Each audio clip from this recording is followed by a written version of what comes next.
What you call that noise? The XTC Podcast. XTCdynamite.com. What do you call that noise? What do you call that noise?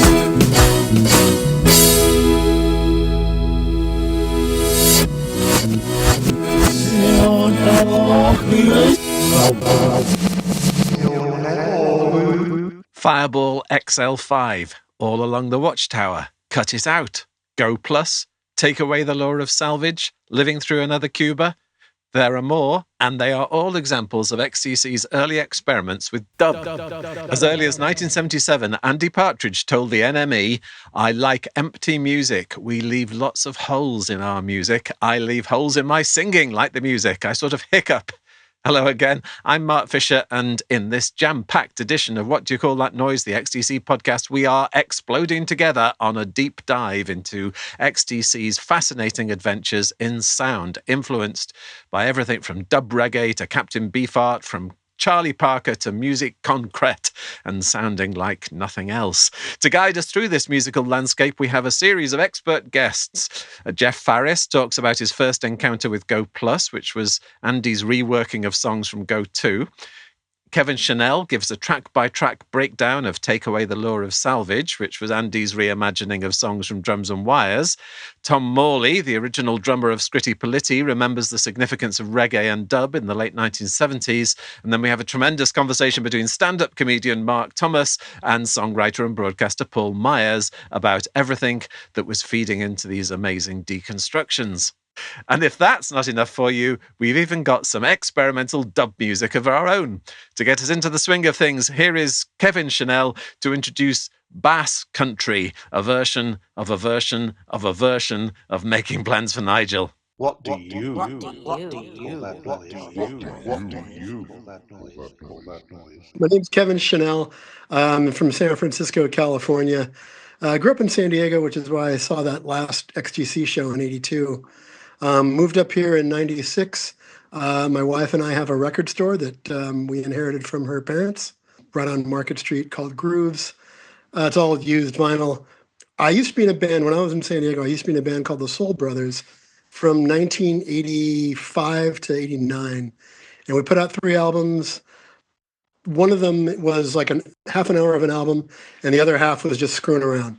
We were trying to do ambient stuff. We were trying to just make noise experiments influenced by the futurists, things like that.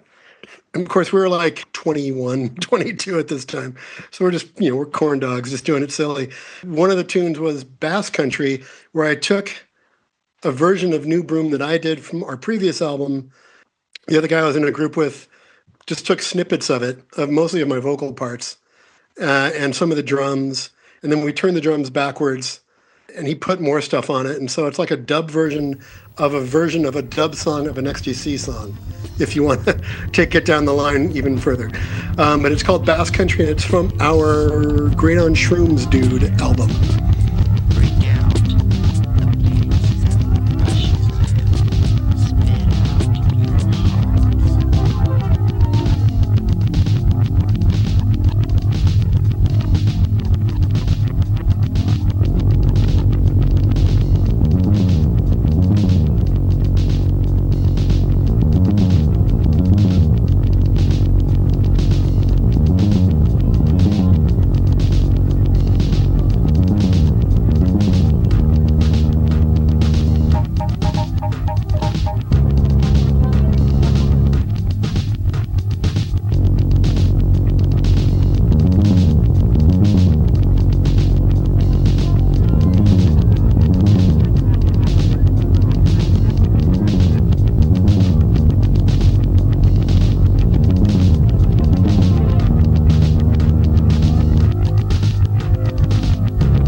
What do you call that noise? Thanks very much for that, Kevin. We'll be hearing more from Kevin later in this episode. And if you have an XTC-inspired song, do let me know at mark@xtclimelight.com.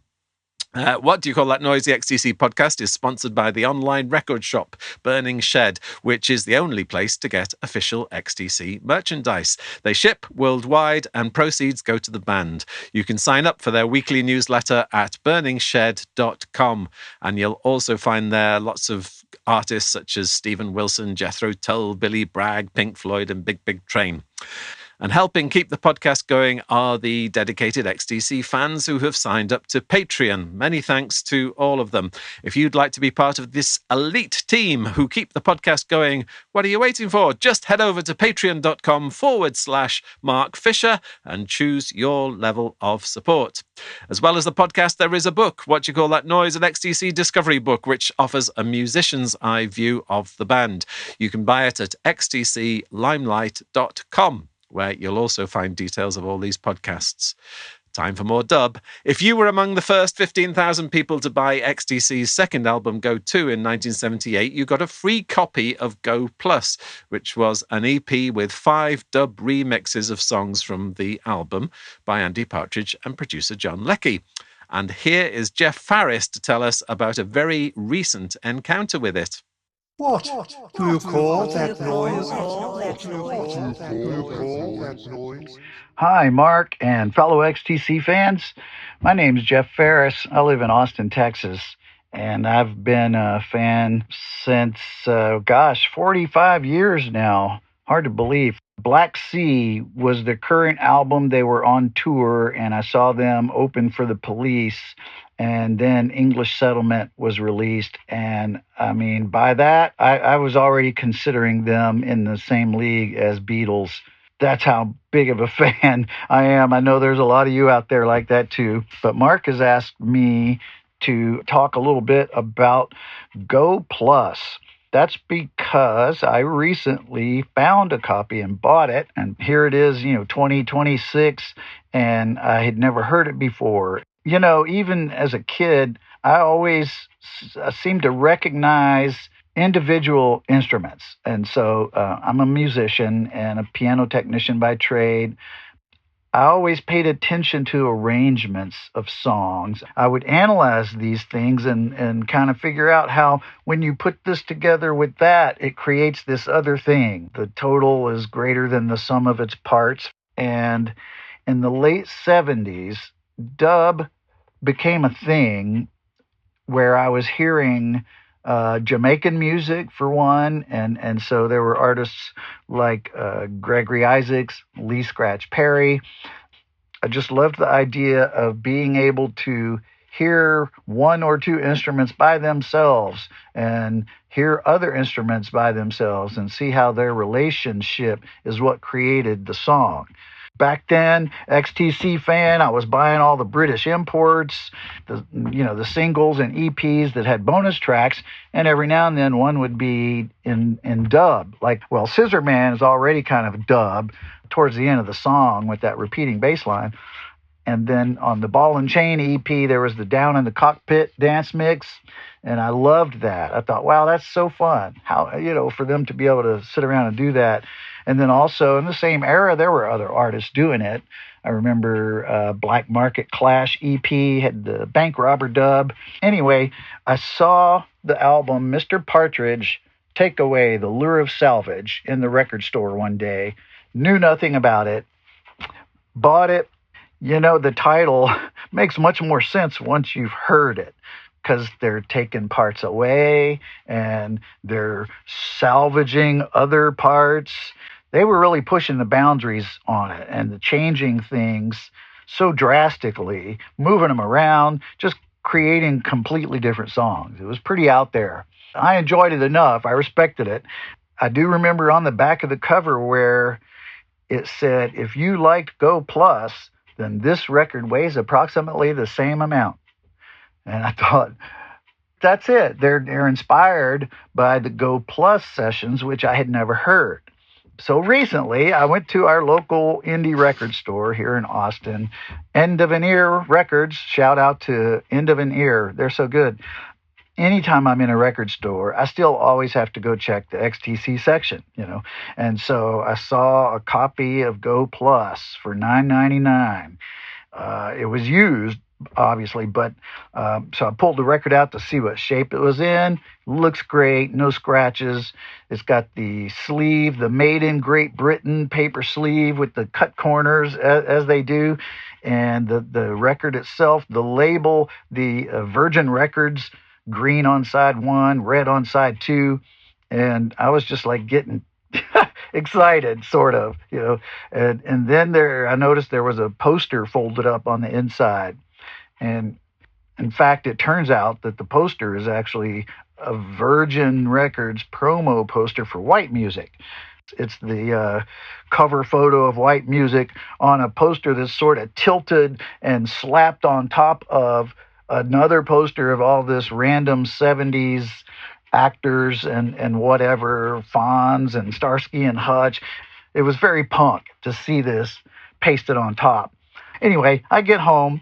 At first listen, I could immediately recognize drum patterns, guitar licks, melody snippets from go-to songs. It was much easier for me to realize where these came from as opposed to the Mr. Partridge album. And also the titles were very clever. So like Battery Brides, sped up and chopped up and everything, and they called Dictionary of Modern Marriage. So, brides, marriage, Dance With Me Germany from Mechanic Dancing. It was just so entertaining and just so fun. And it immediately took me back to first falling in love with XTC. The creativity, their experimental side was always so interesting. The Homo Safari series instrumentals are some of my favorite things too. I just love the idea of knowing that Andy and John Leckie got to do this in the studio. I'm sure they had a ton of fun, and they're in there sliding faders and turning knobs and deciding to put this in and take this out and create this other sounding thing. And right there in Abbey Road, basically using the studio as an instrument. That harks back to the Beatles creating loops for Tomorrow Never Knows and using the sliders to bring different parts in and out of the songs. Gives me chills a little bit. And then I also realized that it's very fun to listen to it on 33 1/3. So if you have it and you have not tried it on 33 1/3, check that out. For those of you who don't have it and you're looking for it, I wish you well. It's just a pretty cool thing. What do you call that? Thanks for that, Jeff. Delighted you've tracked it down after all these years. After Go Plus came Take Away the Law of Salvage, which was released in 1980 under the name of Mr. Partridge, in which Andy reunited with John Leckie to reconstruct 11 songs from Drums and Wires and elsewhere. Let's bring back superfan Kevin Chanel to help us piece it all together and to remember quite how extraordinary it was to discover this music all those years ago. What do you call that noise? I think it opened doors for a lot of people who maybe had just heard XTC or were young like me. Like I was 15 when I got turned on to XTC.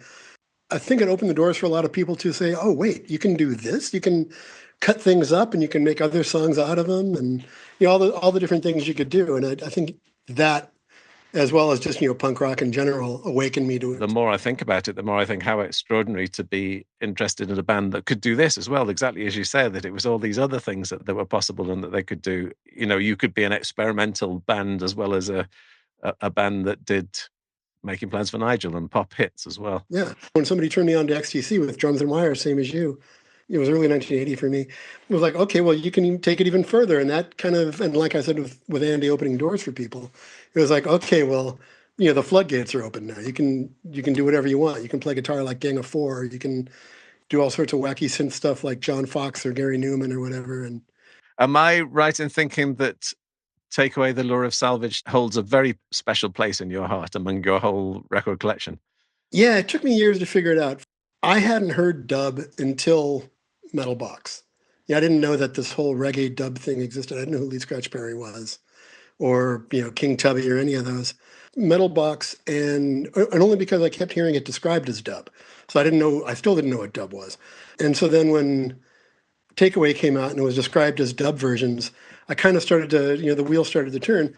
So that being basically the first dub album I ever heard, that was the top of the mountain for me as far as dub. I love dub, but there's nothing like Take Away the Lure of Salvage.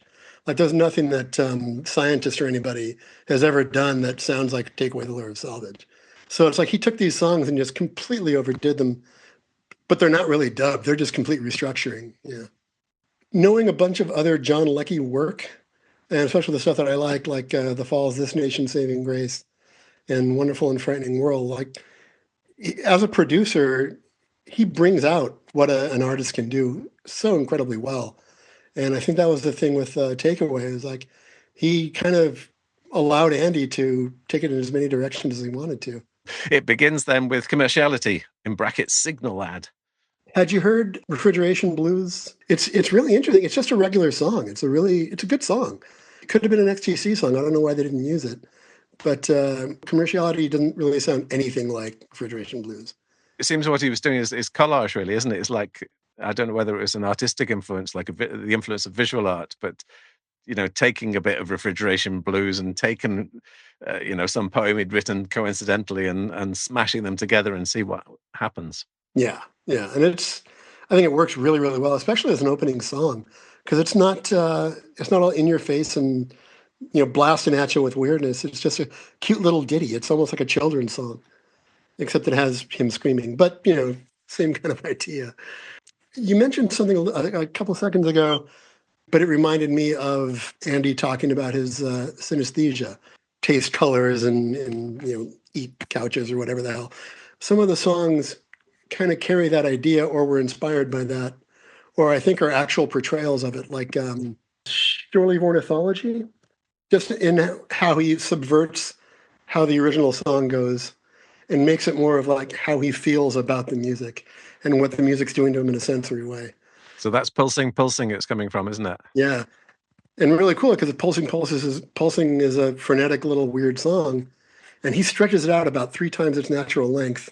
I guess he just loops it or something. And he completely turns a frenetic, insane tune into a meditation, which is really impressive to me.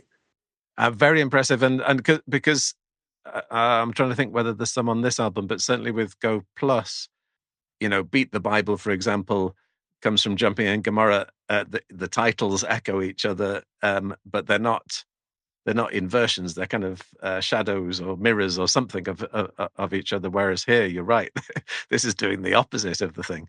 Yeah, and with Go Plus, it's a really literal translation of dub. You can tell it's like, well, let's just take the bare bones and make this little EP out of it, and that'll be my foray into dub. And it's real standard. You could relate it to other dub songs and things like that. Whereas Takeaway is completely the opposite. It's on the cover, he says things have been shattered and put back together or whatever. But that's pretty much it. He's completely dismantled it. So with Refrigeration Blues, yeah, it's kind of like that. He doesn't really keep a lot of what's originally there. Mm-hmm, mm-hmm, mm-hmm. So that was Shore Leave Ornithology. And again, the references to jazz and the reference to the track Ornithology, it gives you that hint that this is a sort of jazz way of looking at taking a standard and reimagining it in the way that jazz players do. This is Andy's version of doing that. Oh, totally. Yeah. Like what Coltrane did with My Favorite Things or something like that.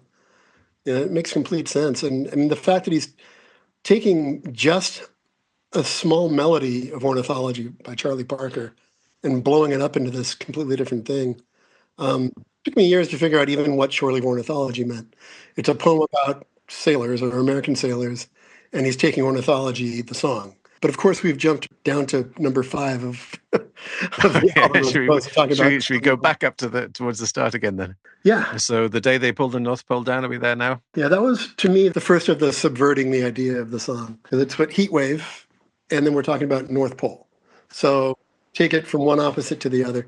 I mean, just like Shore Leave Ornithology, the same thing with completely removing all the tension and turning it into just this really cool little meditation. And it's kind of audacious, really, isn't it, to say, right, we've got this song that's very kind of lively and punky called Heat Wave, and it's about being hot. I wonder if you can make that cold. Why would you even think that? I know, yeah, it's very silly. And again, like with Shore Leave, it's twice as long as the original. Like that was his idea, that it would make it more meditative, is if he made it longer and stretch it out without slowing it down. Because it's not so much slower. It's maybe a little bit, but mostly it's just longer, and all the tension elements have been removed. And that implies cold. So that's the first of the synesthesia thing that I was talking about, where he's like, using his senses in their working overtime. Ha ha ha. It also makes for a really good ringtone. I've got 3 ringtones from this album. Just how it starts out, it kind of like, oh, okay, I'm getting a call. Love the song. I think it's important as a kind of introduction to what the rest of the album is going to be. I think Commerciality kind of does that a little bit, but it's a cute pop song, whereas opposed to North Pole is more like, this is what you're in for the next 35 minutes or whatever. It's a sound picture or something, isn't it? It's a soundscape. Yeah. Should we continue to The Forgotten Language of Light? Can you imagine, but hearing this for the first time when you were really young? And like, what the hell am I listening to? This is the crazy. And for years, I thought that drum beat was backward. Was it Real by Real or? Yeah, Forgotten Language of Light. Millions, yes. And I was like, oh, he took the drum beat and made it backwards. And then later on, you realize, no, it's just really, really affected. This was the first to like lean on Terry. Like he really uses Terry's drum beats in this one. And it's only a few more times throughout the album. But as with Colin, he only uses their bits in mass like a couple of times, and completely restructures everything. But this one, man, are you familiar with Luigi Russolo, the Futurists? He did something called The Art of Noises back in 1920 or something like that. But it was part of the Futurist movement, and it's like Hugo Ball, went on from there, and sound poems, just using sound to give an idea of the feeling. Another synesthetic thing, he makes it evocative. It's nonsense. It's complete nonsense. And yet he makes it give a feeling. He gets into this little lull right near the end where he's going, passum boden, boden, passum boden, boden. And it's like, you can see he's kind of like the gears are turning, and he's waiting for that moment to bust out, and he gives a shout. And it's kind of like the sort of thing if you thought about it, you think, oh yeah, anybody could just make up a made-up language and sing a tone poem. But actually, I don't think you could. I think you'd find it quite difficult, because you'd always be trying to either articulate real words or repeating yourself. But I'm just looking on my screen at the moment. On the Chalk Hills website, a fan called Adam Davis has very diligently transcribed the whole thing, and it goes, buzz, I'll try and read it, buzzginda, na, say, na, up, na, stop. and on and on and on like that. It's a sort of a labor of love to get through it, but it doesn't, some bits repeat, but it doesn't repeat all the way through. It shows Andy's I think natural creativity, sort of that he could just do something like that and do it so well.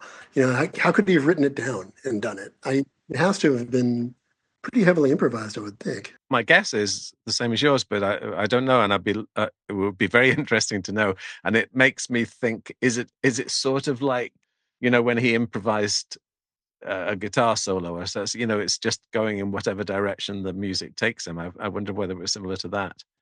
And that goes on with a few other songs in the album too, where you can hear he's actually improvising as opposed to playing a straight guitar line.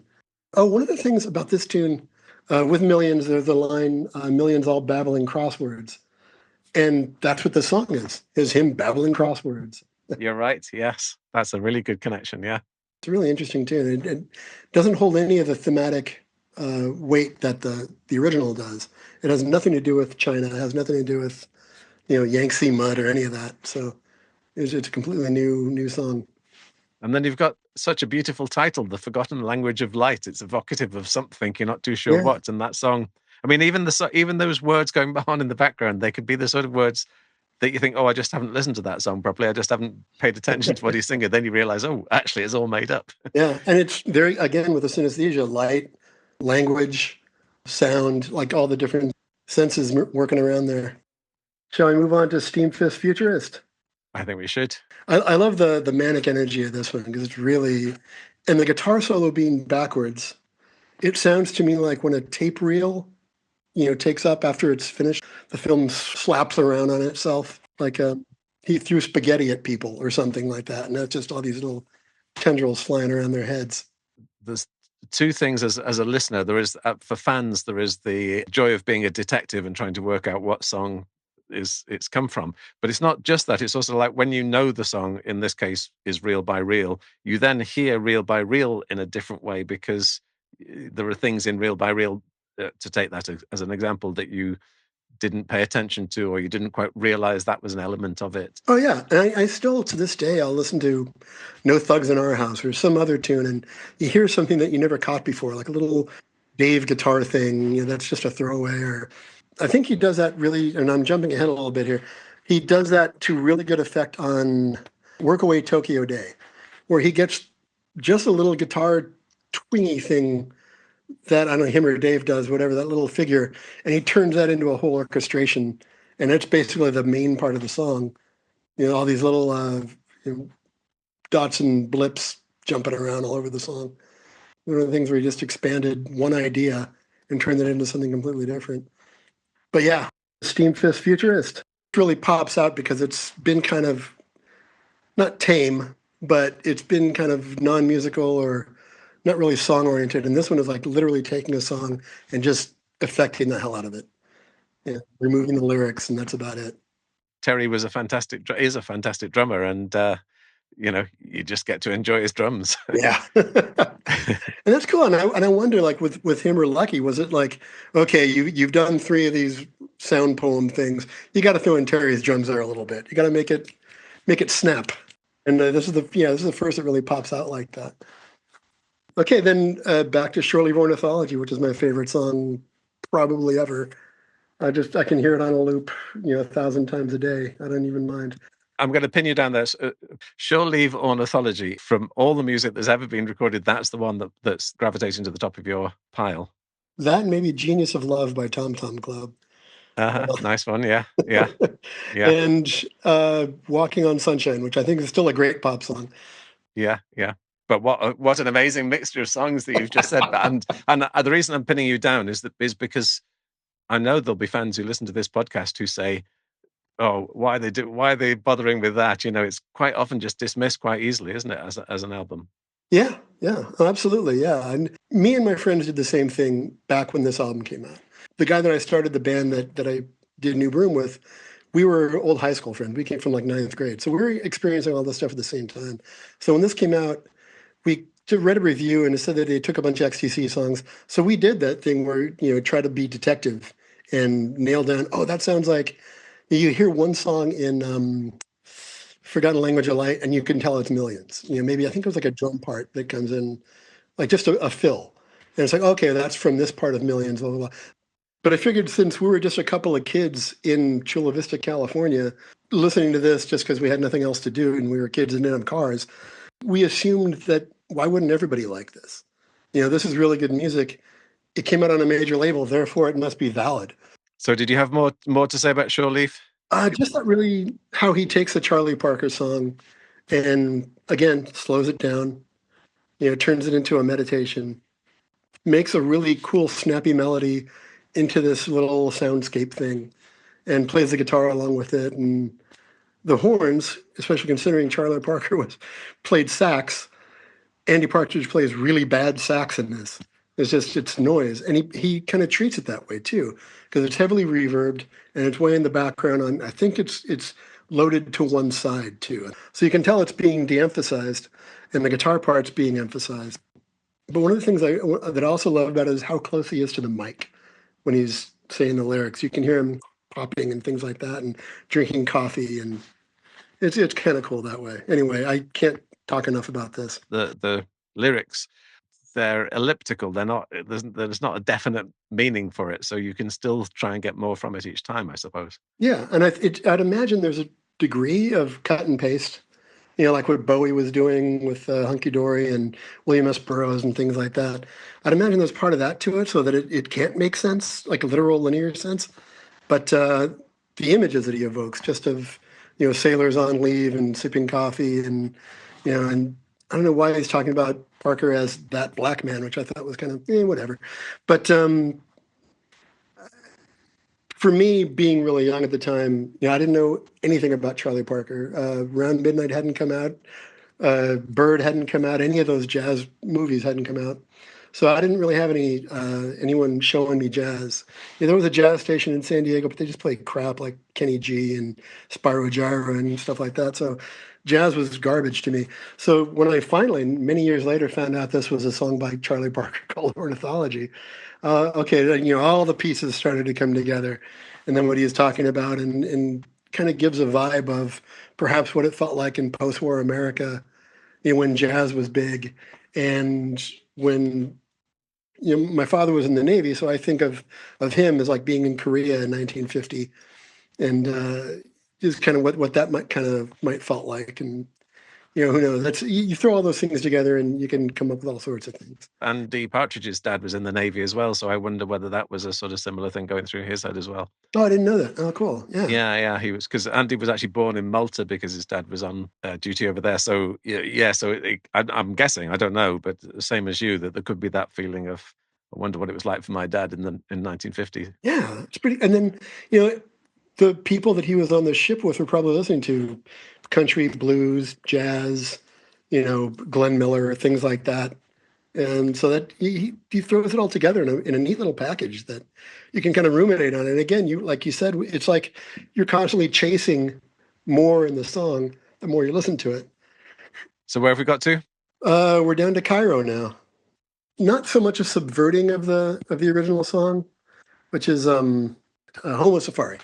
And that song itself is really wacky. It's the first of that series, and it's one of those things that's good to hear, especially after you've heard Life Begins at the Hop. Then you turn it over, and it's just this heavy drum workout, and it has cool jazzy little elements to it and stuff.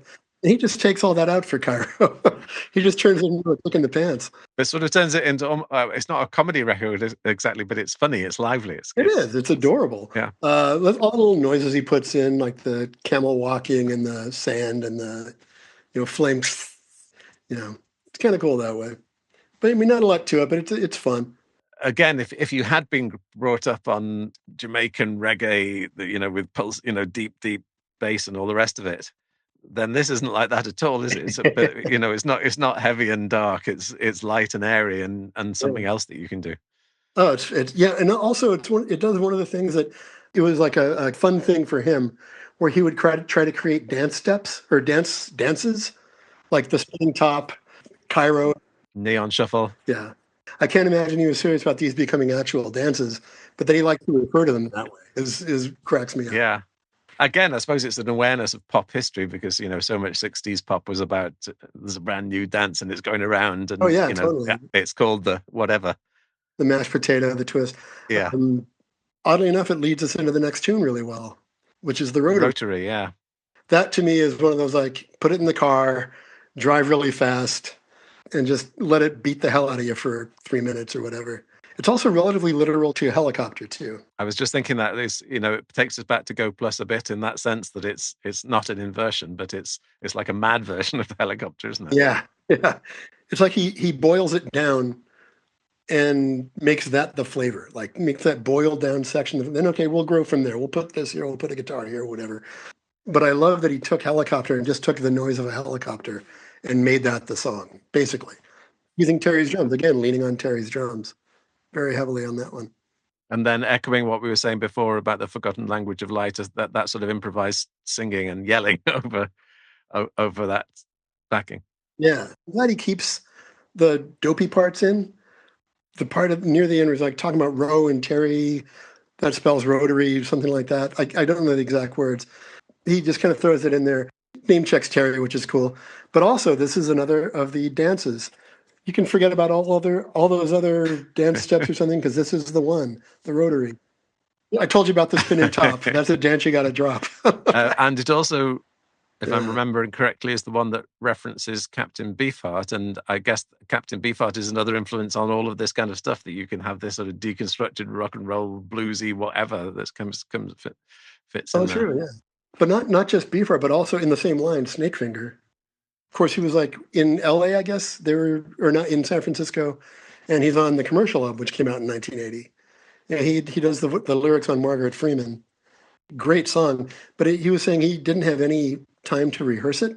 He just kind of wrote down a bunch of words and they're like, okay, go. And he does it. It's a great song, 1 minute long. But yeah, I'm sure that's how he got to know about Snakefinger. And there's pictures of him wearing Resident shirts and stuff. But one of the things that I really love about this, and I'll get into the minutia of it, is it's going along and it's driving really, really hard, and the drums are so loud. And then there are those little breaks where there's like, it stops, and then the drum beat comes in, or a drum fill comes in. It's like, that's satisfying as all hell. Well, plus it gives you like a marker for where he is on the tune. I think this is just as long as Helicopter. It's basically just start to finish Helicopter. Shall we move on to Manhattan? Manhattan, okay. So that's That Is the Way. So it's, again, him reinterpreting Colin Moulding. I think he does it very respectfully. Like maybe with New Broom, it's a different idea, but with this one, it's like he didn't want Colin's idea to be thrown away. Mm-hmm. Like he really wanted to pay heed to it. I think it comes out beautiful. I don't really like That Is the Way all that much. Like it's a good song, but it's not one of Colin's best, I don't think. But I think Andy uses the elements of it and enhances it in a way that I really love this, especially the horns. Dick Cathell playing trumpet. I always liked how he took, at the end of the song, he takes the trumpet and stretches it out. Like, That Is the Way it doesn't end with the trumpet that way. Mm-hmm. So I always wondered, like, did he record more, or did he grab a horn part from somewhere else and tack it on, or what he was doing with that? Because I think it serves the vibe of the tune to have that pensive trumpet in the back, and it sounds like Manhattan. It really does sound like New York. Yeah, this is the craziness of it. 50s jazz sound of it too. It's kind of cool. Yeah, he keeps a good chunk of Colin's bass in there as a backbone, as well as, and I could be wrong on this one because I didn't listen to Drums and Wires before doing this, but the guitar part as well. I think in no other part of the album does Andy keep his guitar part on a song. The scratchy guitar thing that do this, do that, where he's just going doing that. And I think that's part of the original song, but I don't recall anywhere else on Takeaway where he uses his actual guitar parts. Except for, of course, Reel by Reel, where it's backwards and whatever. I Sit in the Snow. You want to go on to I Sit in the Snow? yeah. Well, I was thinking about it like it's the end of his winter vacation. Mm-hmm. And he's sitting in the snow because he knows he has to hit the road.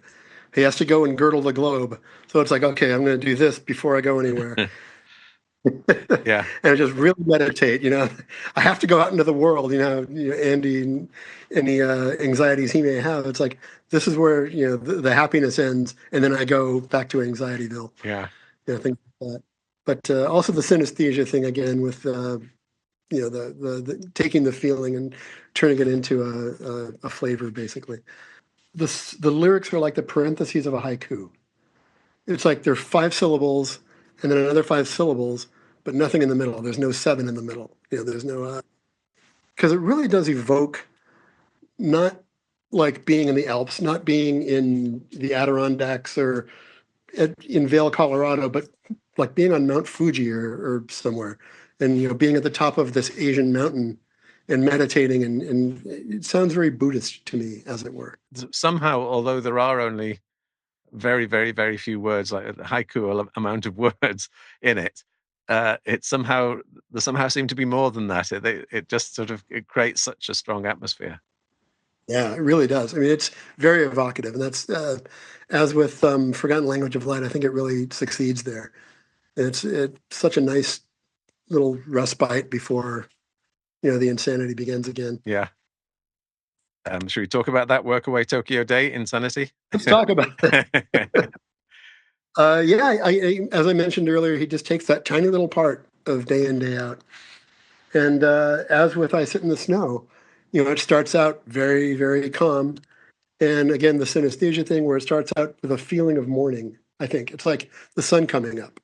That, I don't know if it's a synth or horn synth or whatever. And it's long, too. It's like a long morning of getting ready and brushing your teeth and then heading out on the road, and you're in the middle of Tokyo. According to Andy, the sax parts of Red are thrown in there as well, which adds to that cacophony, doesn't it? He says 9 of them. 9 Barry Andrews sax parts. Yeah, That's pretty impressive. Because of the guitar part that he used from Day in, Day Out, it kind of has a clockwork feel to it. Like it sounds like a bunch of clocks going off at the same time, ticking, and watches and various timepieces kind of counting off the day. And that's kind of what I get from it. This is one where I wonder what Colin thought about it, because it's a very Colin song, and the song itself, like that is the way it really does sound like Colin Moulding's stamp is on it, and he completely destroys it. He just takes it completely apart. And then to the big finale, and as you probably surmise, this one's a big one with me as far as just influential. This was the epitome of what you can do to a really basic pop song. You can really take it apart, take it down to its studs, and put up new drywall and all that.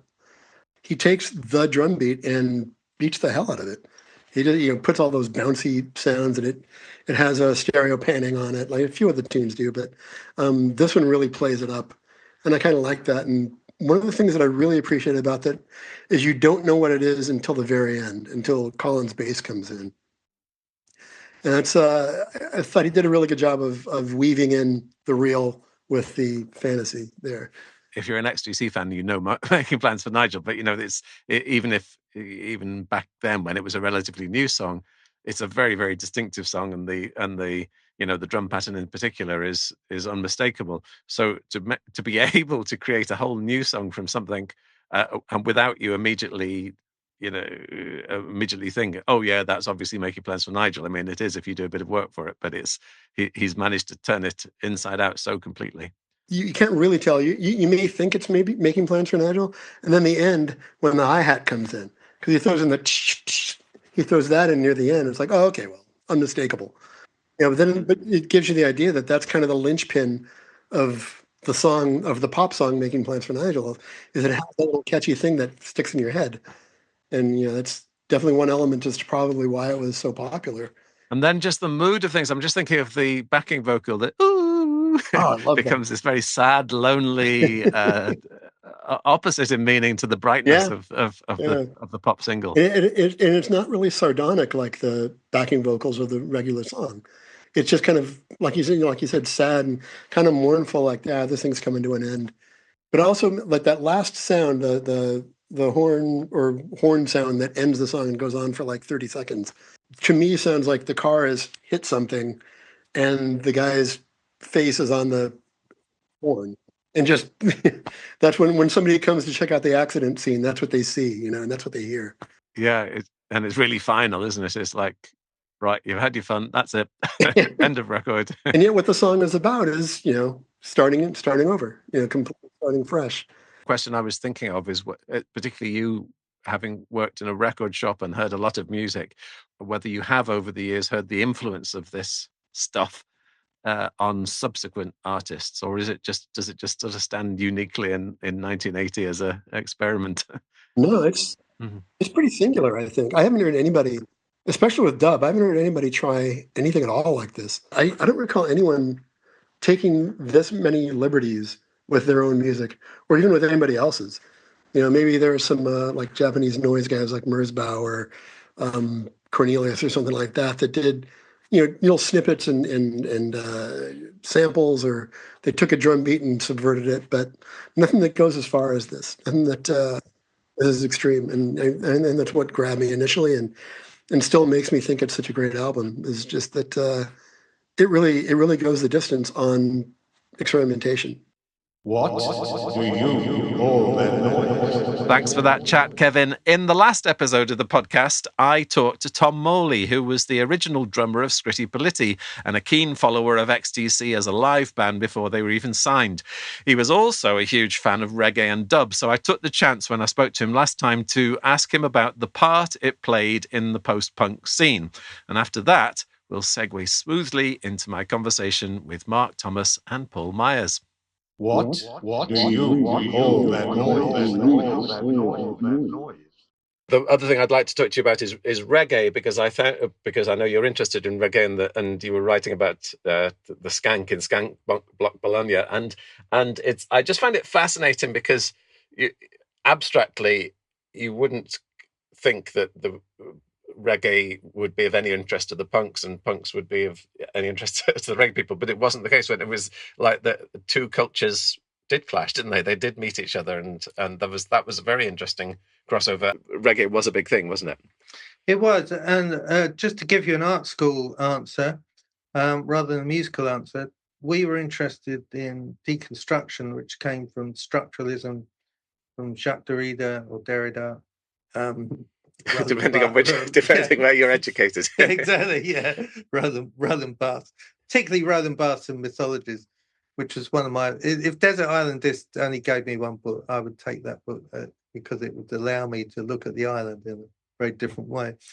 But the whole thing about structuralism was deconstruction, and signifiers signified, and reggae dub especially seemed to be doing that without a whole load of art school theory or French philosophy. It would just take things apart, but in the same way that we took songs apart on stage, we'd deliberately leave gaps. So they'd appear to be falling apart, but we would hold it together because we all know how to come back in because we're playing the song in our head. So reggae did that naturally. Also, reggae, I mean, you know, songs like Johnny Too Bad and stuff, they were almost like newspapers. They were like telling you what was going on in society. And because they got their songs out pretty quick in Kingston, they could be talking about, you know, it wasn't like, oh, we're going to have to wait till Stevie Wonder's album has gone out the charts before we release this. None of that. So they're almost like newspapers on the street. So we also enjoyed that aspect of reggae. And then just musically, it was just, I mean, the range of frequencies. Once you get in the studio and you speak to any producer or engineer, you go, oh, could we add some, I don't know, congas there? They go, no, we can't add congas there because that frequency is already taken by bass guitar because we've upped the octave of the bass. So that frequency is just not available. It's not available. What? That's interesting. And what are you talking about? We're punks. No. I mean, there's some protocols you got to stick to. It's like layers of, you know, strata. When you look at geology, all those different layers that represents the Jurassic. That Jurassic's taken, mate. So reggae had this kind of, well, I mean, people like Scratch Perry, they must have seen this visually and just messed with it. So you could go really high. And Shaka used to do that. Joe Shaka in the sound system under the, you know, in the Acklam Hall in the early days.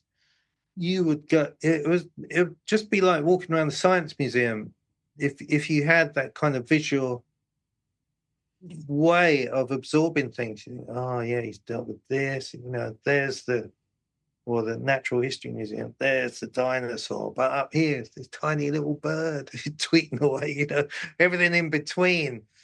So there were those aspects. There was the sound, there was the social commentary, and there was the deconstruction. And I think all of those came together. I thought it was rather sad when Bob Marley thought, right, I'm going to write a song about this. I'm going to write a song called The Punky Reggae Party, which just sounded like something from Jack and Ori. You know, I thought he hadn't understood it at all. He just really did, you know. Yeah, thanks, Bob. Yeah, but Get Up, Stand Up was maybe you should stick to that. Yeah. Although, I mean, even that was quite early. I think it was that it was 78 or 77 that song was released, wasn't it? Yeah, I mean, I admire the recognition. I admire everything about it other than the tune. You know? Yeah. Other than I admire everything about it other than the music. Otherwise, it was a great song. What do you call that noise? I'm delighted to welcome two highly accomplished guests. First, it's a return visit by Paul Myers. Hi, Paul. Hi. Hi, and Paul is a songwriter, journalist, broadcaster, and author. He's the host of the Record Store Day podcast and the author of books about Kids in the Hall, Todd Rundgren, Bare Naked Ladies, Long John Baldry and the Birth of British Blues, and he's co-edited a couple of books about power pop, which was why we got him on the podcast in 2021, a long time ago, with Brian van der Ark of the Verve Pipe. And his most recent publication, actually, you produced so many, you've probably done some more since then, but his most recent publication, I believe, is John Candy, A Life in Comedy. And you can follow him on his Substack, the Paul Myers Overshare, which I'll link to in the podcast blurb. And with Paul in this very prestigious episode is Mark Thomas. Hello, Mark. Hi, how are you? Good. Mark is not the Mark Thomas who designed the covers of my XTC books, but he does feature in that Venn diagram of people who are XTC fans and called Mark Thomas. Mark has been performing stand-up comedy brilliantly for 35 years, at least. He is an actor, a director, and a political activist. He made 6 series of the Mark Thomas comedy product for Channel 4 and 5 series of the Mark Thomas Manifesto for Radio 4. He's taken, this is good, he has taken the police to court 3 times and won twice, and claims to have cost 1 councillor and 1 government minister their job. That number might have increased since he wrote that on his website. His website, which is markthomasinfo.co.uk, which I'll link to, is the place that you can buy his fantastic comedy set Gaffer Tapes on vinyl, which suggests where his loyalty lies, going for vinyl. Oh, I can't tell you what a joy it was to bring that out. I bet it was. And to touch it and to smell it as well, I bet. Oh, it just feels so good. Yeah. Tactile, yeah. Yeah, Nice. I mean, and also the history of comedy albums that go with it, and you go, I've joined the lineage. Yeah, you and all those, all the Monty Pythons and the... And Alexei Sale. Yeah. Mm-hmm. You know. Yeah. And Woody Allen, I Shot a Moose, all of that. Yeah. Oh, and over in North America, when I was a kid, George Carlin Records opened up a whole link between rock and comedy that, it was a whole Carlin, thing. Genius, absolute genius. Yeah. Lovely. And if you want to enter the modern age, you can also get Mark's DVD of 3 of his fantastic theatre shows, which I saw all of them live: Bravo, Figaro, Cuckooed, and The Red Shed. But today, we're not here to talk about that. We're here to talk about XTC and dub. And we've just listened to Tom Morley from Scritti Politti talking about his thoughts. I don't know, Mark, I mean, in a very, very short period of time, Tom Morley talked about Roland Barthes, Jack Derrida, deconstruction, the politics of reggae, the range of frequencies in the audio sound spectrum, and social commentary. And Bob Marley and Punky Reggae Party or whatever. Did it strike a chord with you, Mark? Oh, massively.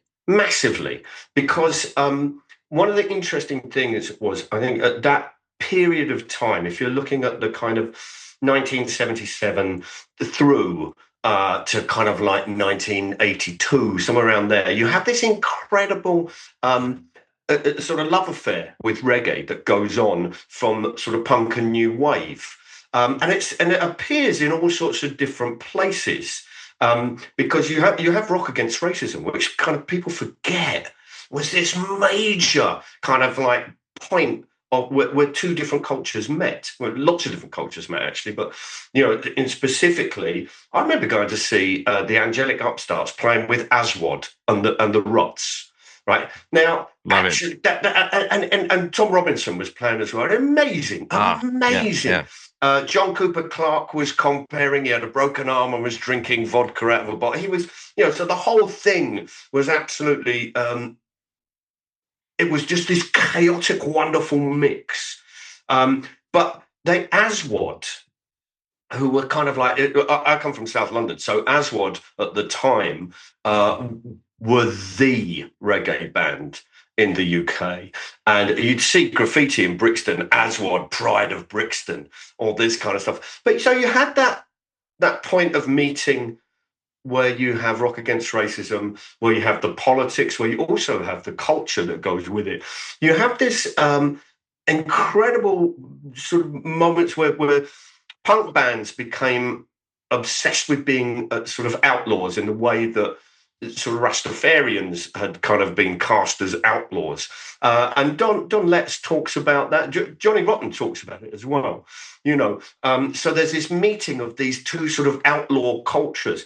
And you think back to all of the bands that I can remember that it was de rigueur that you had a reggae song. I remember, yeah. Do you know what I mean? It was almost de rigueur. Stiff Little Fingers doing Johnny Was. Absolute magnificent version. Absolute magnificent version. The Ruts, who would always have this infused version of they always kind of seemed influenced by reggae. The Clash. The Clash, when they brought out Armageddon Time, it was just absolutely magnificent. And that dub extended remix where Strummer famously is recording in the studio and the technician is saying, you've got to cool this down, you've got to stop. And Strummer shouts out, okay, don't push us while we're hot. And it appears on the recording. And it's this wonderful moment. So you have all these different forces coming together, cultural forces. People like Mikey Dread appearing with the Clash. I saw Mikey Dread doing Bank Robber down in Brixton with the Clash. Oh, man. And it was fantastic. The place went nuts. Amazing. And so you have this mixture where people are sort of like, and also DJs, a lot of DJs in clubs like the 100 Club or the Marquee, or there was a club near me called the 101 Club, which obviously didn't want to sort of like steal the original's thunder. And always you'd get this mix of tunes, of reggae tunes being played, and dub naturally comes out of that. Dub obviously comes from that genre. So you have this kind of in the air. There's something in the air at that time. I also want to mention a wonderful book called Original Rockers by Richard King. I don't know if you've read it, Mark. Have you? I've seen it. I haven't actually picked it up. I can't recommend it enough. It's his personal history of working in an independent record shop in Bristol. And what happened was because Bristol had this incredible scene that kind of seemed to pick out funk and jazz and reggae and dub in particular. And you see it emerge, in all sorts of places, whether it's Portishead or whether it's Massive Attack or the Pop Group or Rip, Rig and Panic or whatever, all those different places that emerges. And this place, Revolver, which is a record shop in Bristol, they used to get, and I forget the days, but they used to get dub plates sent over. And the dub plates came over from Jamaica and they'd arrive in a box. They never knew what they would get.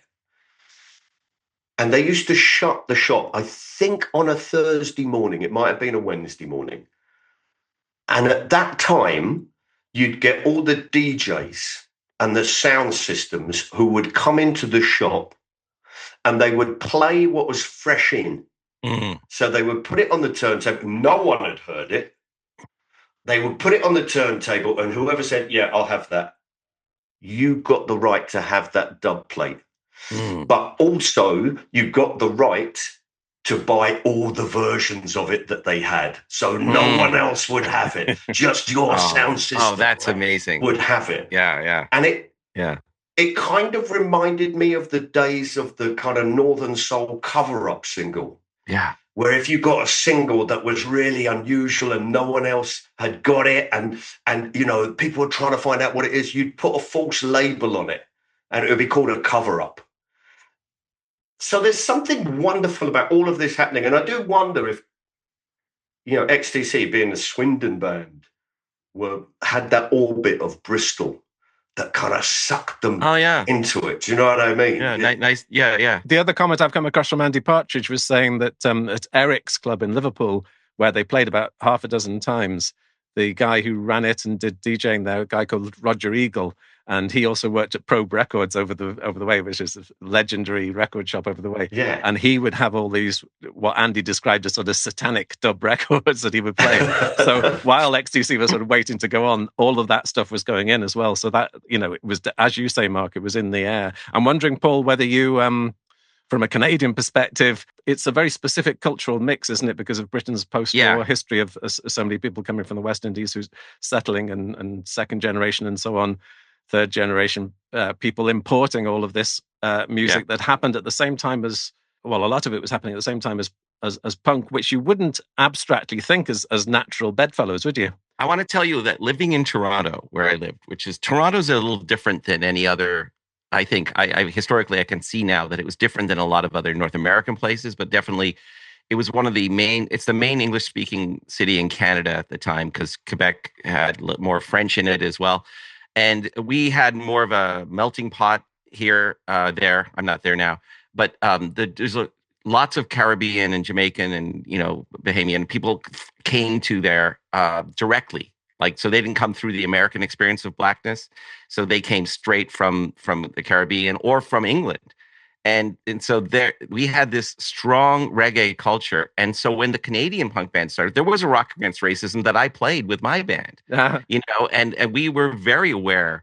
We had a station there called CFNY that would play, the Slits, Heard It Through the Grapevine. So we saw the connection. And we were hearing Jimmy Cliff, but we were also hearing, Aswad was on the radio all the time.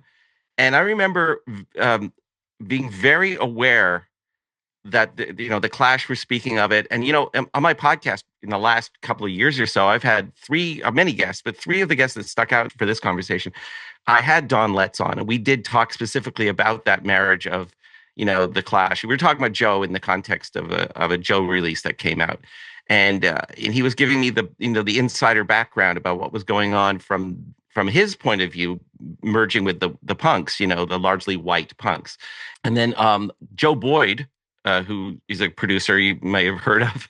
Joe Boyd produced a lot of records, and he wrote these books about world music books where he basically explored the real sort of, Lee Scratch Perry, Mikey Dread, all that stuff. And by the way, that quote from Lee Scratch Perry that I love is "Dub came from God."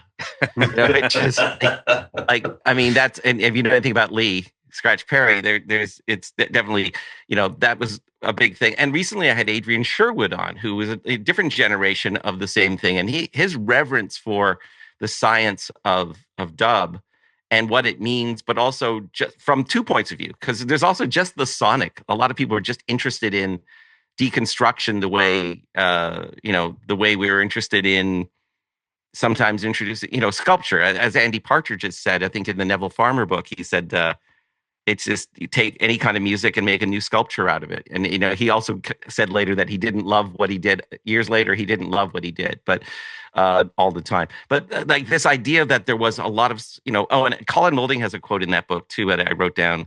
He says, you'd have all these girls in the same club dancing to dub reggae, mechanical music from Europe, television, talking heads, all in one melting pot. So it was no surprise to us. I'm going to sum up here. Back in Toronto, to be listening to a radio station that plays the dub version of a Clash song, or or when Takeaway, when Go Plus first came out, I'm thinking, of course they're doing that. Of course they're doing that. It didn't surprise me. Can I add one thing onto that, which is that I remember going to see, I was at Glastonbury one year, and I really wanted to see Black Uhuru, who were performing, and they didn't show up. Oh. And the next day, me and my mate Dave Green, who I shared a flat with in Tooting, we're walking across from the campsite. It's about 10 o'clock in the morning. No one's really up properly, right? And we're walking across the campsite. And Black Uhuru are doing a set on the Pyramid stage, unscheduled, because they turned up and they went, okay, you can do a set here. And they did a version of Hey Joe. Oh, yeah. Which was stunning. And so it's really, for me, there's all that. I remember seeing that and just thinking, oh, it works both ways. Because here was this Black Uhuru, incredible band, suddenly producing this Hendrix classic. And it really, I remember feeling a light with the joy of it. Mm-hmm. And actually, there's a nice connection there because XTC's cover of All Along the Watchtower, I was talking to an XTC fan the other day who said when he saw XTC live in 1977-78, which he did a few times, he said, you heard them playing All Along the Watchtower and you thought, hold on, these are people who have A sense of history, B, a sense of good taste. And then on top of that, if you listen to the live versions, a little bit the recorded version, but the live versions of All Along the Watchtower, they were experimenting with dub, taking this song apart, reimagining it and rethinking it. I think it's a melodica. The melodica has lots of echoes on it and everything as well, right? That's right. Which is a very dub thing to use melodica. You know? Well, Augustus Pablo was the first, with original rockers, which was really sort of hailed as the first dub album. That he was king of the melodica at that time. Mm-hmm. I think also I think you're absolutely right about. And I'm really glad you mentioned All Along the Watchtower because it's such a version. It is such a version. It is absolutely outrageous. And I think that I remember hearing it for the first time. I think I was 16, something like that, 15, 16. And it was the feeling of it was being absolutely surrounded by it. Surrounded by the sound and pulled in every direction. And I thought that, and I remember how exciting it was to feel like that. and actually, I think it is a thing about Andy Partridge that he does. He's a man who, there are lots of musicians who you can't say this of, but he loves music. Mm-hmm. And he's curious. He seems constantly curious about things. I kind of wanted to chuck something else into the mix here, Mark, if I may. Yeah, do. I think what's really exciting about all of this is that when you look at the covers that XTC do, and include Go Plus, Go Plus for me is one of the great unsung heroes. It's a beautiful thing, and it's hugely undervalued in my mind. But what happens there is that when you look at bands doing covers, you go back to this idea of the jazz standard, that what you see when you listen to All Along the Watchtower and you go back to the originals and you just go, okay, I see what they're doing with the jazz standard, right? You have this standard, you have this song that everybody knows. So when you listen to John Coltrane doing Favorite Things, right? Yeah. Everybody has got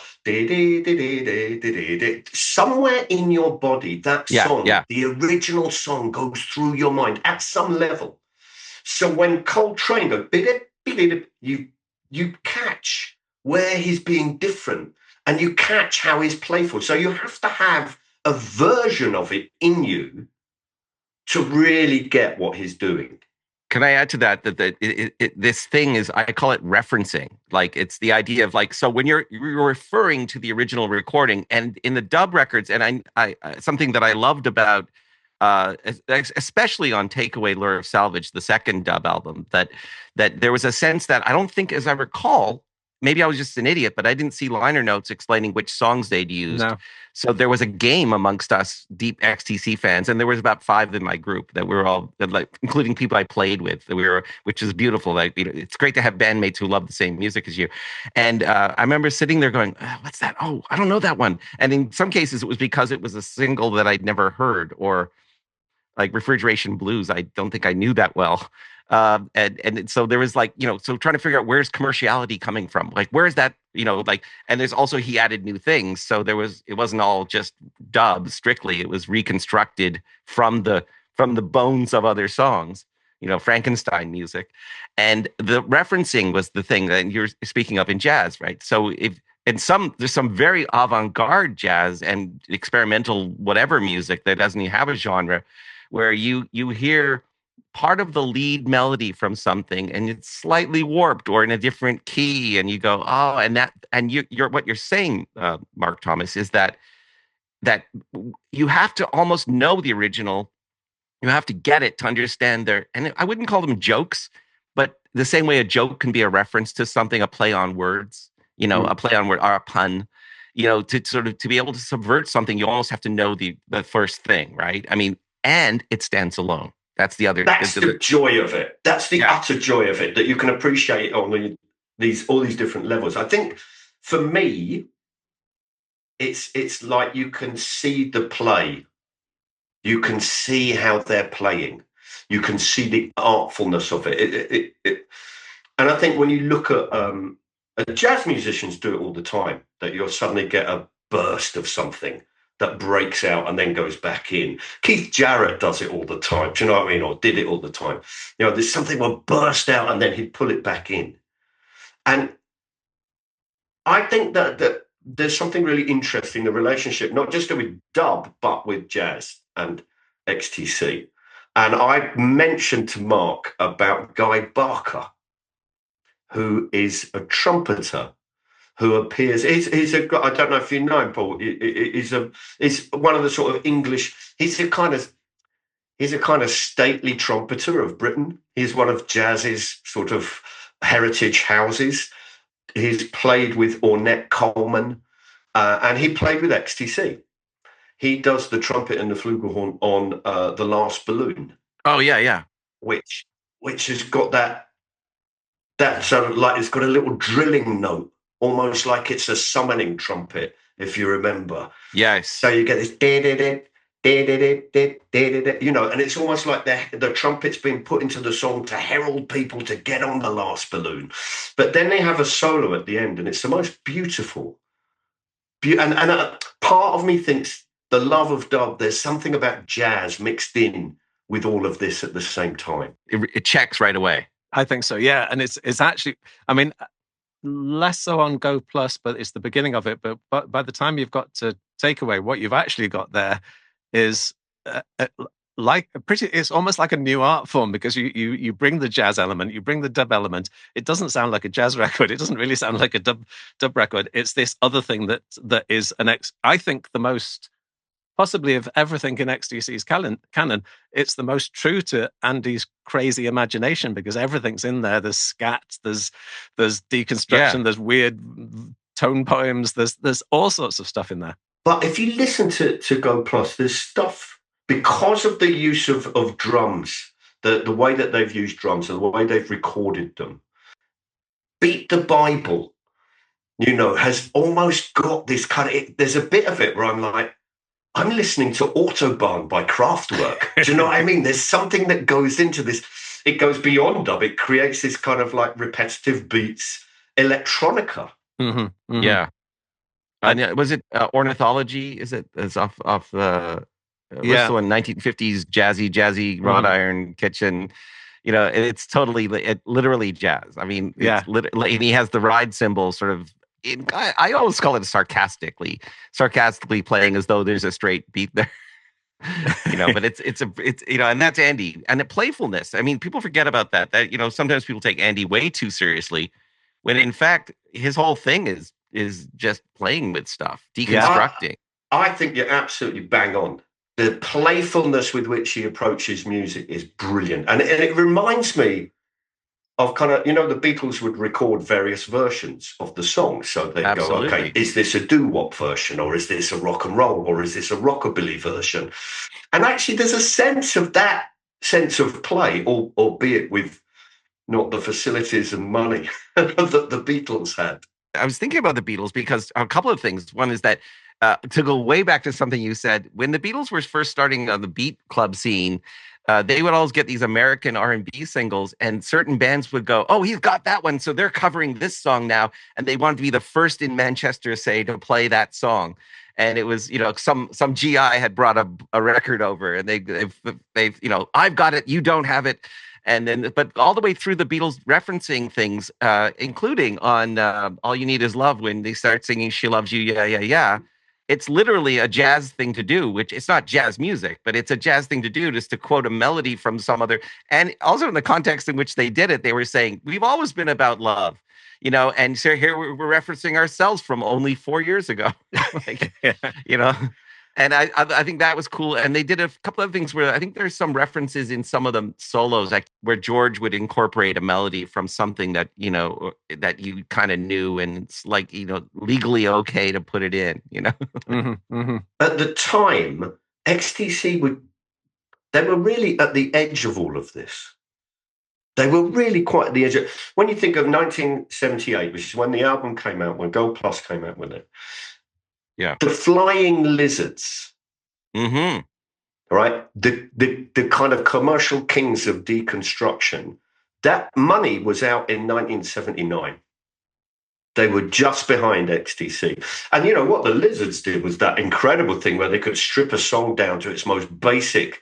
We can go Derrida and deconstruction if you want, but they could strip a song down. Like James Brown's Sex Machine is absolutely remarkable, their version of it. So there's a whole load of people who are doing that, who are deconstructing, whether it is like the pop group, again, who've got all those connections with Bristol and with Big Bag, you know, and Nana Cherry and Rip Rig and Panic, and Nana Cherry, whose dad, John Cherry, used to play with fucking Ornette Coleman, you know, all of this stuff, this wonderful sort of like grabbing of cultures was going on. And for me, Go Plus just pipped them at the post.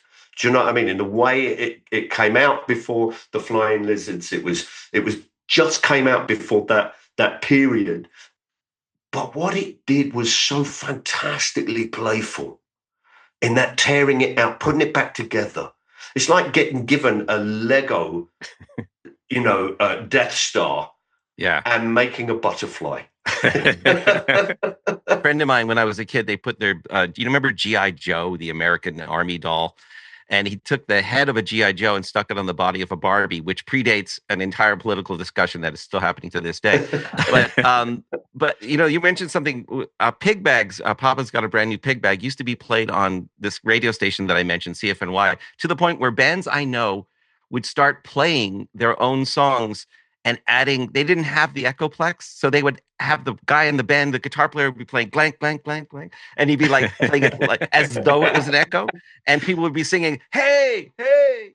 They're manually making sounds that they heard. And this, what I love about all of this is it wasn't, hey, everybody, learn this new music so that you can ape it. It was just in the air.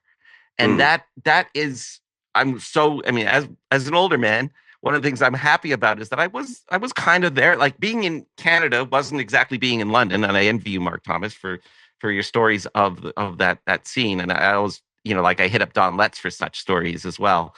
But I do think that we were definitely watching very closely and listening. And in those days, this is old man talk. And in those days, you had to buy the NME. You know, you had to know somebody. And there was a radio station, Ryerson College, had a guy who'd phone in from London. He'd phone in from London, and he was had a slight Jamaican accent, and it was just kind of amazing to feel like, you know, like Armed Forces Radio is telling you what's going on in London, you know. And yeah, you mentioned Adrian Sherwood, who is just like the On-U sound system is just one of the most amazing. Oh yeah, I remember seeing them at the Old Town and Country Club in North London.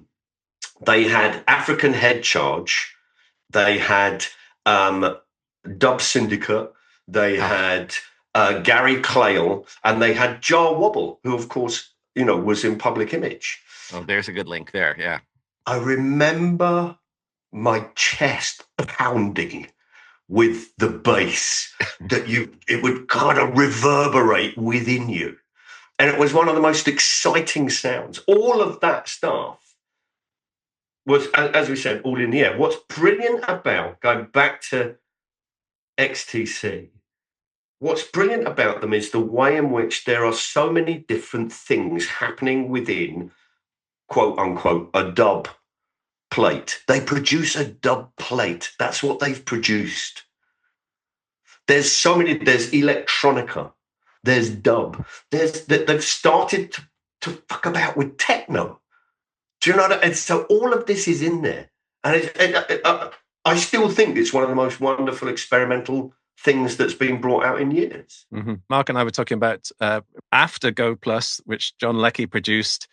John Leckie then went to work with the Skids, and one of the B-sides of the double pack of Masquerade that came out by the Skids before Takeaway but after Go Plus is a dub version of Masquerade, which has John Leckie and Go Plus all over it, doesn't it, Marcus? It does. It really does. And I mean, it's remarkable because actually I've never liked the Skids, but then I was forced to when I had to listen to them. Yes, I'm now like, you like them a bit really more. Good.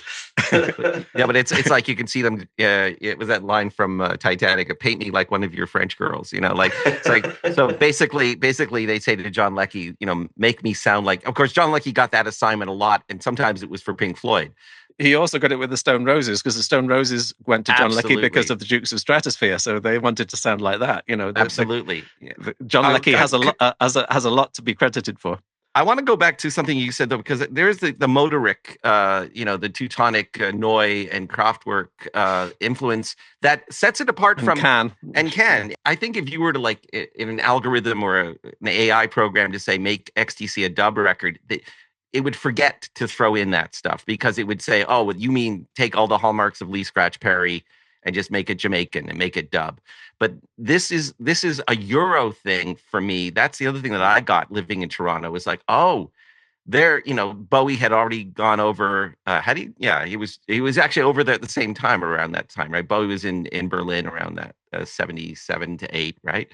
And so there's this period where the new sounds were coming from all over, and there was definitely it was definitely a part of and of course, bands like in Liverpool, OMD were taking the Kraftwerk thing and making it into more of a conventional pop thing, and it was just very interesting that's another influence too. So you've got the Jamaican dub culture, you've got whatever. I mean, I don't even know. Were you guys even listening to American music? Because I felt like everything was coming this way. There was a particular point, wasn't there? Yeah. Well, because you were sending us over Blondie and Talking Heads and the Ramones. Television. Oh, that's right. Of course.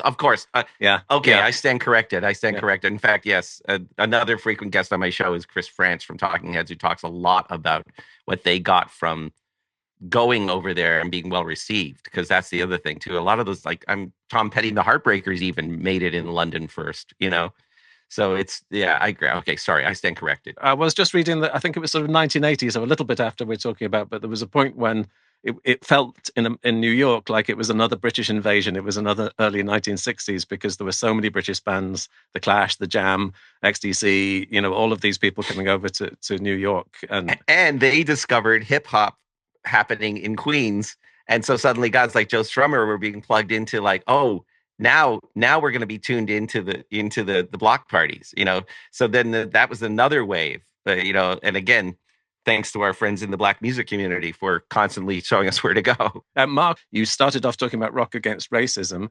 XTC did have one or two anti-racist songs, but were never part of Rock Against Racism.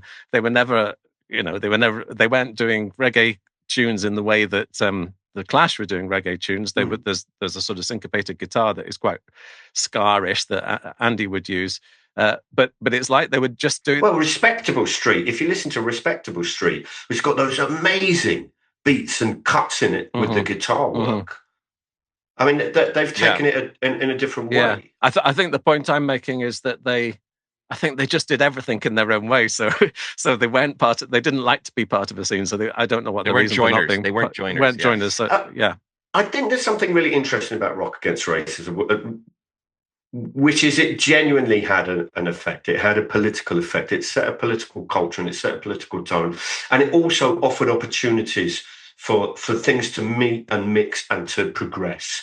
But it's also wonderful to see someone like Menzies from the Angelic Upstarts, right, singing, and the Angelic Upstarts, I liked them, but you could hardly call them finessed in any sense.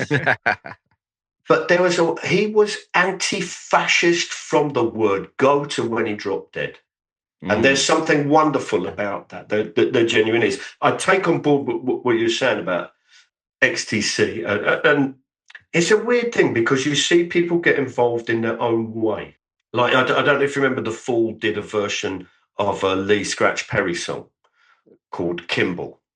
Do you know that song? I didn't know they'd done that. Yeah. Do you know I've read about it actually. I can only commend it to you. I'm off to it next. I'll listen next. You know what Lee Scratch Perry's like? So he's got bottles being chucked around the studio floor. So Marquis Smith goes, I'm getting bottles and chucking them around the studio floor. And it is beautiful seeing the way in which Marquis Smith, the iconoclast, the breaker of ideas, approaches this song with utter reverence. The point that Tom Morley was making was that he responded to the politics of reggae. The stuff we're talking about, Go Plus, is not a political record. I don't think Takeaway is either. So Andy wasn't particularly tuned into that. What he was tuned into was the sounds and the concept and the idea of, like you say, playfulness and cutting things around.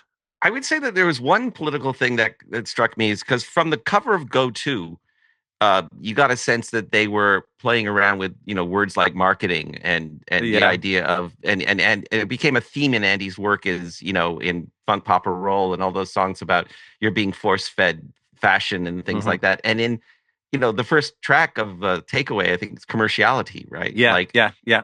And it's basically just even singing it, like maybe it's open-ended and subject to whatever you interpret it as, but when he's singing commerciality, like you're like, okay, he's that was my impression. Thank you.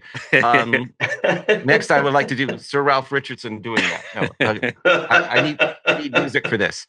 But you know what I'm saying. So there was a sense that they were part of that particular political thing too. XTC and Andy have this really interesting thing, which is that if you want to look for politics and ideas, there's lots of ideas in lyrically. Loads, yeah. Sometimes, you just sort of think, oh, don't do that. There's bits where you just go, no, don't take it out on her with your weapon, please don't. Yes. Do you know what I mean? Please don't do that. That's awful. I know this is meant as some kind of satire or comment, but don't. But that's okay. That's okay, because I look back on stuff that I've done, and I'm sure you both feel the same, that you look back at stuff that you've done and you've used the language or the dominant idea of the day. Yeah. To put some. I once did a routine about how the British Army didn't want gay men and women in the army, and I did a routine about how I thought that transvestites walking up and down Balham High Street in high heels at midnight was far braver than anything that any regular soldier would have to face. Now, my language and description of a tranny trolling up and down Balham High Street would now be kind of seen as very gauche. But the idea behind it comes from a place of warmth and love and of acceptance and embracing difference. And the same way I think you get that from XTC. Sometimes they'll say it in a way you go, but it comes from a good place. Battery Brides comes from a good place. I think Battery Brides is actually pretty clear. But I was going to say, isn't My Weapon a Barry Andrews song? Yeah, it is. It is. Yeah. And Barry Andrews also wrote, I think, Super Tough. Yeah, which is awful. But I think lyrically, well, yeah, I love the guy's keyboard work and certainly his work with Shriekback. Yeah. But the thing I thought about that those were both great test cases for why Andy and Colin should just write the songs from now. But in both cases, I wonder if his parodying or satiring macho culture within the world that he was in. I think for sure. But I think for sure he was doing it. This is the danger, if you will, of, I remember once somebody saying they'd heard Randy Newman's Short People, and he said, I think short people have every reason to live. And the guy was very earnestly pushing back on Short People by Randy Newman. And, and Randy, of course, is like, that's his stock and trade is in confusing people with irony, and I've seen other, in other fields, like in novels, that people will have a character that's supposed to be the hero. And in fact, you realize he's not. But the point is well made, which is that I think irony is just very, very difficult to get right in the mass market. No, but my point is not that XTC aren't political, and we could have a very interesting conversation about the politics of XTC, because there's lots of political statements in it. It's just that they were not part of they were part of some of the movements associated with dub, but to say and reggae, but it's not. It wouldn't be wholly getting the right picture if you said that Go Plus was a Lee Scratch Perry or one of the a Bob Marley type of protest song. Exactly. It was not. No, I think you're absolutely right. And then in that ways, I think it's I was about to say purer, but it's more instinctive than intellectual. And I feel like you're right. Yeah, I think the politics very simply comes down to Andy's been very, very sort of like questioning of religion and questioning of the zealotry that goes along with it, and questioning of taking the status quo and the zeitgeist line, the hegemony, and I think that's always been part of XTC. They've always been questioners. And you've also reminded me that because you drew attention to Beat the Bible, which is the take on Jumping in Gomorrah, it's like parallel versions. It's not just that the song, the music is a version of the original. It's like the song title is like, this is a sort of the dark version of it, or the parallel universe version of it, or something. That and he does it less on Takeaway, but I have to say, for me, as a young man, there was something absolutely wonderful about singing the words "All aboard for Sodom." Because you had a Methodist background, am I remembering rightly? Yeah, very much quite a religious background. Yeah. So standing there in the living room, singing, howling into the mirror, "All aboard for Sodom."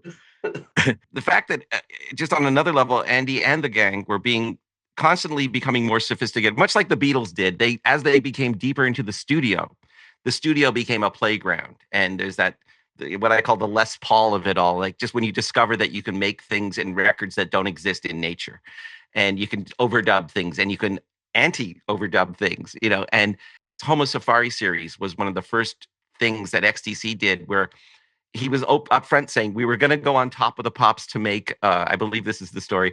The union said you had to have a new version to play on Top of the Pops, but you're still lip syncing. So they'd send you into the studio, and he goes, and we would just sometimes just blag it and just, not really make a new version, but we had all that studio time. So that's part of what all this comes from, is like, I remember first time I heard the Homo Safari series thinking how wonderful it was that my favorite British pop group was also sounding like something I'd never heard before.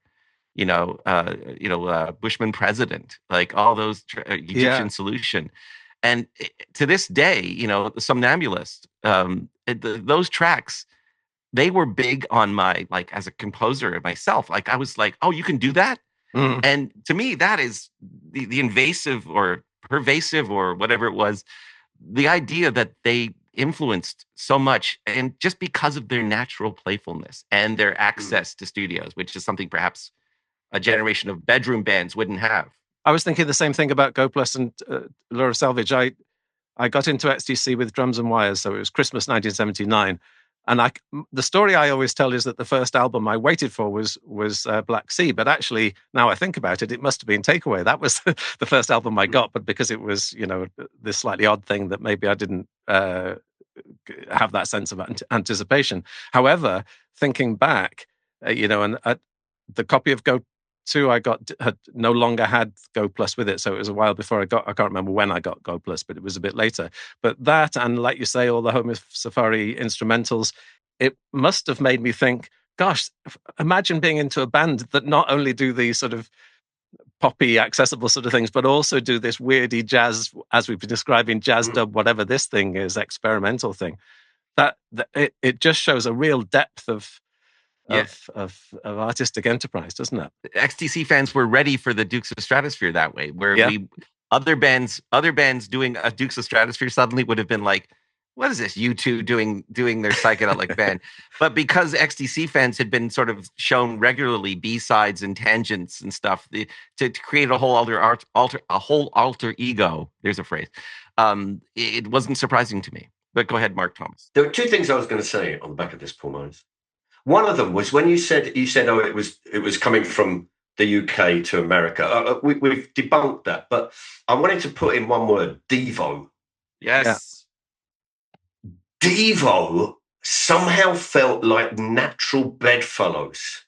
Yes. To XTC, and I think it was that sense of playfulness, but also stripping things down, of playing things, of deconstructing it, of taking it apart and putting it back together. I can't get no satisfaction. What a great version! What a version! To this day, it shouldn't exist in nature, and yet it does. and you know, this is going to sound mildly controversial to older people, but I think it's better than Jaggers. It's hard to say stuff like that for me. I just don't know. It's not that I disagree that it's a great standalone record. I just think you have to have one thing to have the other thing refer to it, you know? I mean, I agree with you, but I just want to be contrary. No, I hear you, because this is a thing that happened on social media recently. Somebody said that the black cover versions of Beatles songs are better than the Beatles. And I'm like, I get that the black cover versions of Beatles songs are super and amazing on their own, but they would only exist if the Beatles had written them, you know, those songs. Yeah, it goes back to what we were saying about dub and about jazz and about having the original playing somewhere. Yeah. And that, because as Mark knows, I see a lot of theatre professionally. Reactionary theatre goers often say, "Oh, why don't they do it? Why don't they do Shakespeare in the traditional way, or the official?" As if they're going to go in and do it in Elizabethan English or something with doublet and hose. But what is the official? What is the original version? Have no women on stage, exactly, yeah. and have plague going on actively. Exactly, in the yeah. theater. The actors Although we all almost dying did that a couple of years ago. Yeah. The actors all dying of scurvy. You know, those that you could do that. But as soon as you choose to do an interesting reinterpretation of Shakespeare or any play, for the audience, there is a sort of game. If it's a familiar play that you're thinking, oh well, this is this version of it. The original is still in the book. You can still go and read it if you want to, but there is this other version. And I'm really interested in the things that the both of you have been saying about that. I agree with what you're saying about that the reinterpretation. It depends on you knowing the original. You know, the jazz. You need to know the jazz standard before you know the take on it. That said, the Devo version is fantastic, and to this day, it's you know, and I think Mix even said that. You know, and in a single bound, he was free. Yes.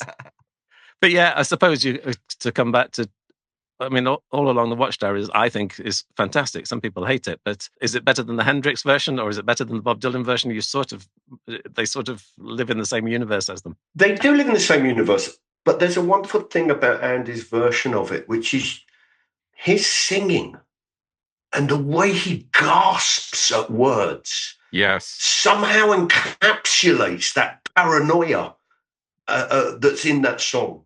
And and he's inhabited it in a way that hadn't previously been done.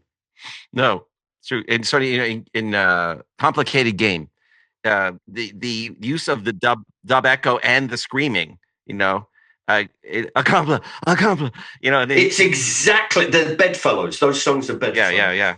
But you're absolutely right in which he does that with Complicated Game, because he's like a man who's losing it. It's brilliant. It's one of the great psycho rock. And from a musical point of view, the idea that you could use your voice and the vocal sounds it makes as an instrument. I mean, again, that comes from jazz, scat, or whatever, doesn't it? But that these you don't have to just do words. You could do these strange noises, and that is an expression of something as well. Indeed. Yes. Did you ever remember a band called Furious Pig? No.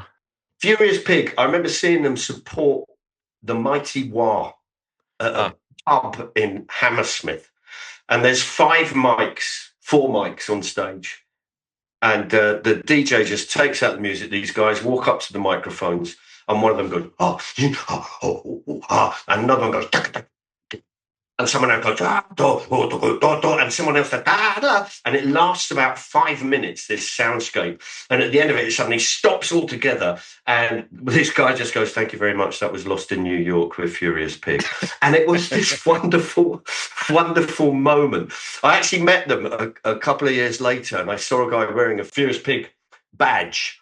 And I said, "Oh, do you like Furious Pig?" And he said, "Yeah." He said, "I'm in the band." He said, "People are being really upset that we've started playing instruments." And I turned on my heel and walked away. It was their Dylan Goes Electric moment. I have to tell you, one of the things I'm proud of in my early club gigs, we used to do a cover of "I'm Not in Love" by 10cc that was purely inspired by No New York, Arto Lindsay and all those bands so it was literally, we'd have everybody making an atonal noise. By the way, Andy Partridge led me in the direction of making atonal guitar sounds, which is the whole thing. But we'd go like, but then stop. And I'd go, I'm not in love. So don't forget it. It's just a silly phase. I'm going through. And it was about 45 seconds, maybe a minute. And I kind of know now in hindsight that what I was doing was the same thing, which was I was saying, by the way, I absolutely love I'm Not in Love by 10cc. Like, I wasn't taking a piss on it or anything. I was literally saying, this is how you can interpret something. It's the same angst. And I was doing it, but I didn't even know that. I wasn't going, intellectually, let's figure out, I've done the math on this, and this is going to be, it was literally a young man, me, just going, okay, here's how I want to do this, and I think that is something to be said for, by the way, to bring it back to XTC, these were young people making these records. We've had them around for, how many years now?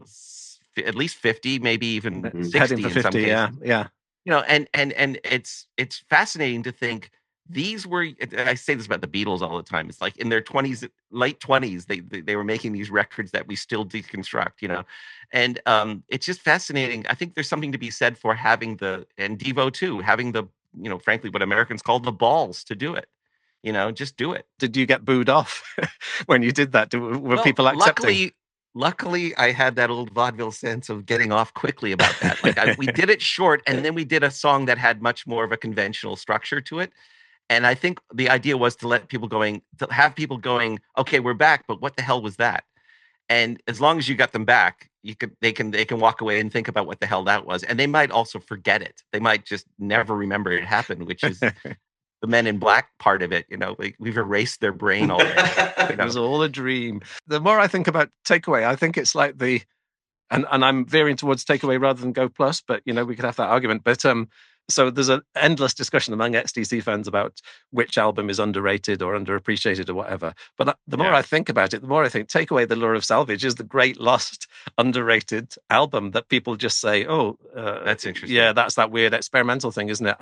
But part of the reason for that, which is entirely justified, in the sense of my question to you about I'm Not in Love, is that it's not easy listening in the way that there are more easy things you could be listening to. Mm-hmm. You're right, it isn't easy listening. The thing about XTC fans, I think, is the fact that their musical taste is quite expansive. Yeah. My mate, who I used to go to gigs with, he both of us still absolutely love XTC, and we still, he's a musician now. He's a lovely bloke. But we also completely loved Crass. For me, it was like this wonderful sort of like fierce, wonderful sound that emerged. And the fact that we loved them and Throbbing Gristle, and the Stray Cats was fine. Yeah. You're allowed to like a lot of things. And Mark, when and where and how many times did you see XTC? There's a debate going on between me and my mate. He reckons it was Hammersmith Odeon. I reckon it was Hammersmith Palais. Right. But I do remember getting Science Fiction. I have the 12-inch version. My version is battered to hell. But it's still something that I play, and it has that wonderful urgency to it. There's an energy to it which is just incredible, and it's not like a lot of the punk. You could see punk bands like the Vibrators who just really should have stayed in the pub. There's nothing wrong with being in a band like that, but it's not in the same league. The energy that was produced from Science Fiction, hearing that for the first time, hearing white music for the first time, it felt like something precious that was different, and that I had this thing and I had to share it with people because you hadn't heard anything like this. And I think possibly that what you were doing was identifying the DNA in a band that would then go on to do the sort of things that we've been talking about: Homo Safari, Go Plus, Takeaway, Dukes of Stratosphere. The two times I saw XTC, one was at a place called the Danforth Music Hall. It was on the Drums and Wires tour, and they were still using the scratchy film projection on the band. Like, it was like, with white lines scattering everywhere, which seemed super modern to me at the time. And we were on a cloud leaving that gig. We'd been anointed. And then the next time I saw them was the Black Sea tour. And I remember I bought the tour program. That's how much I was a fan. And I waited for Andy and Colin outside. Well, I waited for them all, but Andy and Colin came out to the tour bus, and they seemed shell shocked. I think that this was, late into their touring period. They were almost, I think it was before the big breakdown, but they were great, but they were a little surprised that so many people wanted their autograph, and I was still doing that in those days.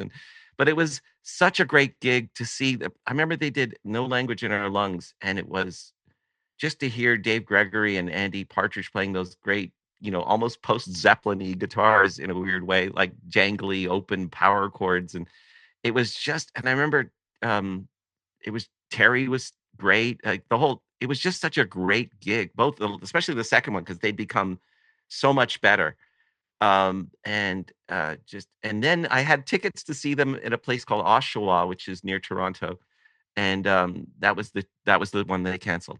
That was the tour they canceled. So I think I have the ticket, or maybe I must have gotten rid of it, or a girlfriend got rid of it or something. But so as far as I know, XTC's first experiment with dub was when they were recording White Music. They used to do a cover of Fireball XL5, and they did a dub version of Fireball XL5 that you can hear on one of the compilation albums, and it's on YouTube and stuff.